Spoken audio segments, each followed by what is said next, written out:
So it is time for yet another season of PFL action here on Wednesday. Yeah, we're doing this on a Wednesday. The main event, Clay Colliard and Jeremy Stevens. We've got the 155-pounders and the 205-pounders going this Wednesday from Arlington, Texas. PFL regular season number 1 this Wednesday again. And folks, if you haven't that yet, make sure that subscribe button down below for more MMA here on the channel. This is the third of 4 MMA videos going out here on the channel this week. We got Amanda Lemos, Jessica Andrade with the UFC, and the 2 Bellator cards in Hawaii, and of course PFL. First time doing PFL here on the channel, and now let's get into it. Of course, with the lightweights and the light heavyweights. So the first fight of the night is not actually part of the PFL season. It's just a light heavyweight showcase fight between Simon Powell and Clinton Williams. For Simon Powell, he fought on the Challenger Series the PFL just had, and he won by unanimous decision over Tobias Baker.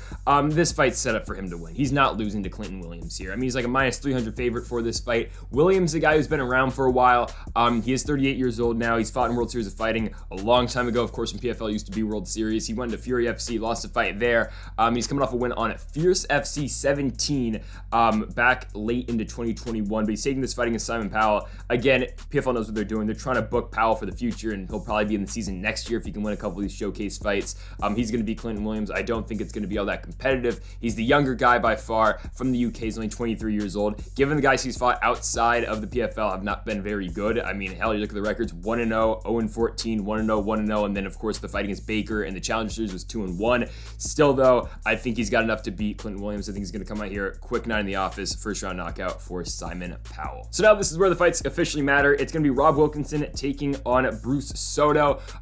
For Wilkinson, he is coming off his last win on Havoc in the Hall, but that was a boxing fight. But his last MMA fight was in Hex Series. He won the Hex Light Heavyweight Championship over Daniel Almeida. Of course, Wilkinson from Australia. First fight in the PFL for him. He did fight in the UFC a little bit. He had 2 fights over there. He did lose back-to-back fights. The second one, the most notable fight for him, obviously being Israel Adesanya. When Adesanya beat him in the second round at UFC 221, Romero versus Rockhold. But since then, for Wilkinson, he has gotten back. He's fought some kickboxing fights. He went 2-0 in kickboxing, 1-0 in boxing, and then 2-0 in MMA as well. Obviously, Wilkinson, a striker. He's going to try to want to keep this fight on the feet against Souto, but Wilkinson does have some ground skills as well. As for his opponent, though, and Bruce Souto, coming off the win on the Challenger Series, he flying knee at Travis Davis in the first round of their fight. It was on the first Challenger Series episode for the PFL, and then before that, he won an LFA 105 against Christian Torres, winning that fight by unanimous decision. Bruce hasn't lost in a while. His last loss comes all the way back in 2015. He has been on a pretty good run fighting an ACB, Future FC, Jungle Fight, LFA, PFL, just various different promotions for him. I think he's better than Wilkinson, even though I don't think Wilkinson's all that horrible. Of course, he is a former UFC fighter, and he just, drew up just 2 bad outs in his UFC run. I know he lost his first fight and then just ran to Israel Adesanya in the second one. But I think the all-around game of Souto is better than Wilkinson, and I think he's going to win this one by decision. So Omari Akhmedov is coming back to the PFL, and he had his first fight, of course, on the 10th episode of the PFL, the championship series, or championship episode, I guess, late last year when he fought Jordan Young. And unfortunately, well, 2 things happened. Well, I mean, Young beat him, and that sucks for Akhmedov. Unfortunately, Jordan Young passed away. So, I mean, that a really unfortunate situation there. But Akhmedov's back, and now he's in the season. And obviously, the PFL didn't think he was going to lose that first fight. I mean, he was a minus 675 favorite going into that one, and he got knocked down in the 3rd round. So now he's taking on Victor Pesta, a former UFC fighter as well. You remember Pesta from when he fought at heavyweight. He had a couple fights in the UFC. He actually had 5. His last 3 were against really good opponents. I mean, Derek Lewis, Marcin Tybura, Alexei Oleinik. He lost all 3 of those. Lewis knocked him out in the 3rd round with ground and pound TKO'd him. Tybura knocked him out with a head kick in the 2nd round, and then Alexei Oleinik got him with the Ezekiel choke in the 1st. So since then, though, Pesta's been fighting outside the UFC, obviously. He's had fights in Fight Nights Global and Octagon, and currently he's on a 3-fight winning streak. And I mean, I don't think it's going to take much for him to beat an Omari Akhmedov, who is coming up in weight. I know the fight with Young was his first fight at 205, at least in a while. Of course, he used to be a 185 in the UFC, 185 pounder in the UFC. Again, Pesta's a guy who used to fight heavyweight, coming down to 205. I know he's been fighting at 205 more recently, but again, he's a guy coming down at 205, used to be a heavyweight, taking on Akhmedov, who's a 185 pounder coming up to 205. I think everything points to Pesta beating Omari Akhmedov, and especially with Akhmedov losing his last fight to Jordan Young, I think Pesta's going to make short work of this. If Akhmedov can't secure a takedown and can't get this fight down to the ground, which I don't think he's going to be able to, because Pesta's going to be so much bigger than him, at least I think Pesta's going to be able to keep this fight standing, and I think he's going to rock Akhmedov early, and I think he's going to be able to go out and get that quick 6. So I'm going to go with Victor Pesta to beat Omari Akhmedov by 1st round knockout. So So Todor's Aukštuolis is back for PFL. He's fought in Ryzen before, and he actually owns a win over the current PFL heavyweight champion. Of course, I'm looking at Bruno Capelloza, but he hasn't fought in a while. It has been a minute since Aukštuolis has fought. Last fight was all the way back in 2017 when he, won in the second round by knockout, but his last Ryzen fight was early in 2017 as well. It's just been a while since Aukštuolis has fought. Now he's coming back, and it's been 4 years since he has lost, or actually 5 years since he's last fought. And they're giving him Martin Hamlet, and Hamlet's pretty good. His last fight, it was a loss to Shoeface, Antonio Carlos Jr. in the first round for the PFL. It was in the first round of the playoffs for the PFL, of course, light heavyweight championship. But he comes in to the PFL last year. It was in the finals when he lost to Shoeface. But he comes in, he beats Cesar Ferreira in the first round of the playoffs. But it was that weird fight where Ferreira had the hamstring injury and it kind of just went down after 13 seconds. But anyways, Hamlet goes 1-1 in the PFL regular season, and then of course he gets the Ferreira fight where it's kind of a Mickey Mouse win for Hamlet, but whatever. But what Hamlet does have, he's got a really good ground game, and I think that's probably gonna be able. That's good. That's what is going to be able to overpower whatever Aukštuolis is going to bring in this one. I just I can't pick Aukštuolis after coming back from 5 years off. I'm going to take Hamlet just because he has been around and he just fought in the PFL season last year, and he was pretty successful, even though he only went 2-2, but still did make it to the championship fight. I think he's going to win this fight. Honestly, I think he gets the quick six as well. I'm going to go first round sub for Hamlet to improve to 1-0 in this PFL season. And now it is the PFL debut of Stevie Ray, of course. His last fight in the UFC, you got to go all the way back to that Singapore card where he beat Michael Johnson by majority decision on Maya and Askren. And he hasn't fought, of course, since then. He was supposed to fight Mark DeCasey, I believe, before the pandemic. That fight, of course, fell through, and now he's here in the PFL and he's taking on Alex Martinez. Martinez is a guy who came into the PFL last year. He beat Jaguar Paw in the first fight in the regular season, won that fight by split decision, then lost the split decision fight to Nathan Schulte, and then he fought Jaguar Paw again in the semifinals, and he lost by unanimous decision. But Martinez, again, a guy, really good grappler. He has got the striking as well, but he's taking on Stevie Ray, who can really just do it all. I mean, we saw him when he came to the UFC, picking up wins on the ground, rear naked choke, ground and pound, all that.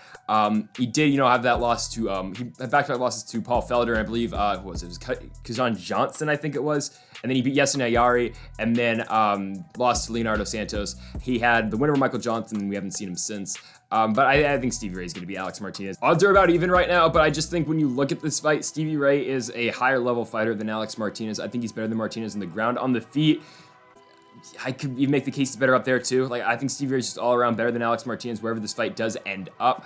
I know Martinez got the win over Jaguar Paw in the first round, or in the first fight last year in the PFL, but still, I think Stevie Ray is all around better. The 3-year layoff is a little bit concerning, but still, I think Ray should be able to get the win. Got him by decision. I don't think he'll get a finish per se, but yeah, Stevie Ray by decision. Next up, we've got Emiliano Sordi taking on Corey Hendricks. For Corey Hendricks, returning, of course, to the PFL, and same with Sordi. Both these guys were in it last year for the PFL light heavyweight season.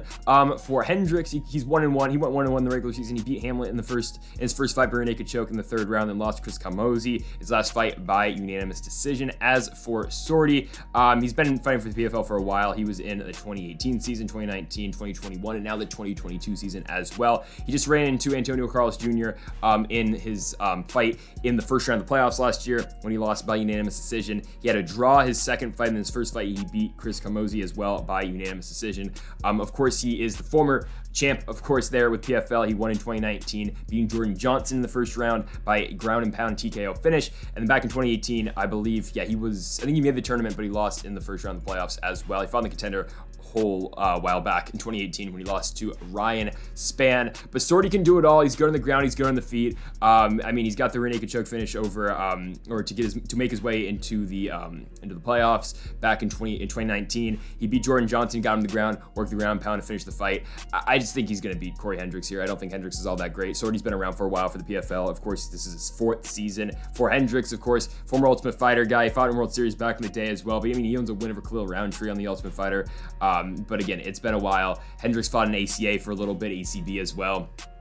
I know he's 1-1 in the PFL so far, but I think if Sordi is able to dictate where this fight does end up, given on the feet or on the ground, he should be able to beat Hendricks wherever it does go. So yeah, I got Emiliano Sordi, by decision. I think he just beats Hendricks wherever this fight does go. Here we go, one of the closest fights in the card, a fight we were supposed to get last year, but of course it didn't end up happening. We've got Aubin-Mercier taking on Nathan Schulte.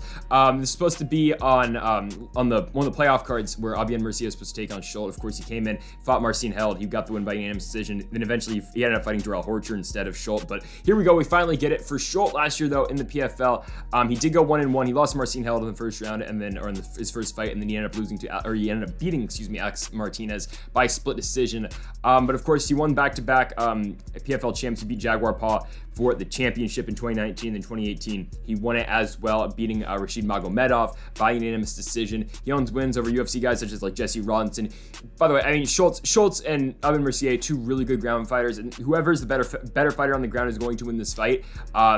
I don't know. I'm going to go ever so slightly, though, with Olivier Aubin-Mercier. I think he's better than Schulte. I know Schultz, had some success in the PFL. He's only lost once in the PFL, and it is that unanimous decision loss to Marcin Held, who, by the way, Olivier Aubin-Mercier holds a win over. I know MMA math doesn't completely work that way, but I think Mercier is just better on the ground. I think on the feet, both these guys aren't known for their striking. Go either way, but I think Aubin-Mercier is better on the ground. I think that's what's going to propel him to victory in this fight over the former champion Anton Schulte. So we're going to go with Olivier Aubin-Mercier to win this one by unanimous decision. This is the easiest fight to pick on the entire card. Like, no doubt about it. Antonio Carlos Jr. is not losing. He is not losing to Delon Monte. Shoeface comes in the PFL. He beats Tom Lawler his first fight. He subs him with the guillotine, and then he beats Sordi, and then he beats Hamlet back-to-back in the playoffs to win the PFL championship. He's not losing this fight. I don't know why the UFC got rid of him. They got rid of him after he lost. I know he lost 3 straight fights, but he loses a fight to Ian Heinich. You can make the case that he beats Uriah Hall he loses by split decision, but you can make the case he won that fight, and then he loses to Brad Tavares, who's a top 15 fighter, and they get rid of him. Like, Antonio Carlos Jr. should still be in the UFC. This guy's ground game was so dominant when he did come into the PFL last year. I think he's just going to submit Monte really quickly. I know Monte's got some submission wins of his own. He's not bad, but who has he fought, really? Coming into the PFL season this year, he's come off a win over a 5-22 guy. Antonio Carlos Jr. is going to beat him. This is as easy of a matchmaking or easy as a pick you're going to make. Antonio Carlos Jr. is going to get that quick 6.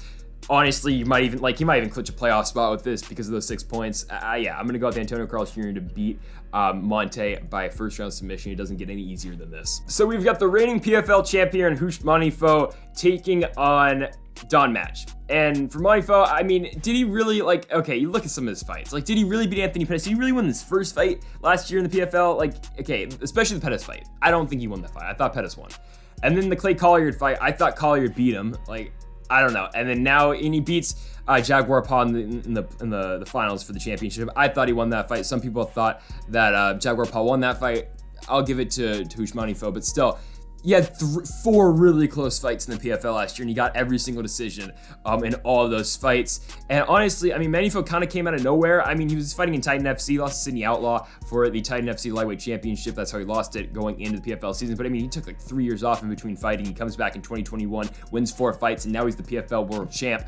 But they're not doing him any favors with this fight against Don Madge. Don Madge is a high-level guy who should not have been cut from the UFC. He couldn't get out in the octagon. He was undefeated in the UFC. He was 2-0. I know only 2 fights, but he beats Tay Edwards, and then he beats Fares Ziam by unanimous decision. He's supposed to fight Magomed Mustafayev. Mustafayev had to withdraw from that fight. He's supposed to fight Guram Kutadzeladze. Kutadzeladze couldn't make the fight. Then he's supposed to fight Nasrat Haqparast. Fight didn't happen. Madge couldn't get in the country, and then he's supposed to take on Guram Kutadzeladze again in late 2021. Kutadzeladze, got hurt, so then they just cut Don Madge, and then he goes into the PFL. He beats Nathan Williams in about 7 minutes. He beats him rear naked choke finish in the second round of their fight in the PFL championship card from last year.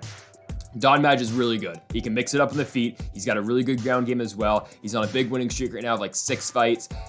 I think he's better than Manfio.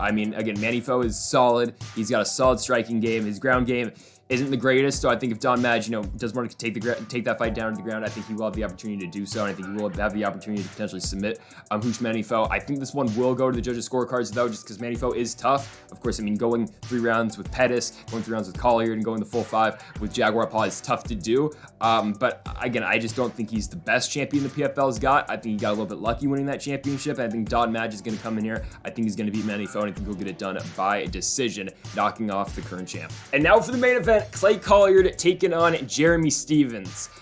I don't know, man. Because Clay Colliard probably shouldn't even been eliminated last year from the PFL. I thought he beat Manfio, but whatever. He's back, and he's taking on Jeremy Stephens. He comes in, he wins back-to-back fights. He gets the first win over Anthony Pettis, where he's winning basically until 14 minutes.